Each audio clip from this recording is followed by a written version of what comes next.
Μπορούμε να μιλήσουμε λίγο για το γεγονός ότι οι γονείς μπαίνουν στο δωμάτιο κάθε φορά τη χειρότερη στιγμή.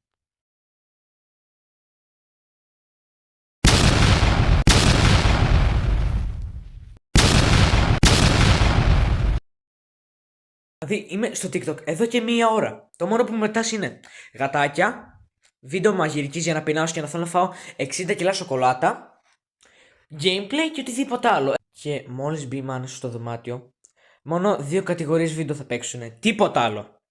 Η πρώτη κατηγορία βίντεο είναι κάτι εντελώς άκυρο που θα σε περάσει η μάνα σου για ψυχοπαθή. Παράδειγμα.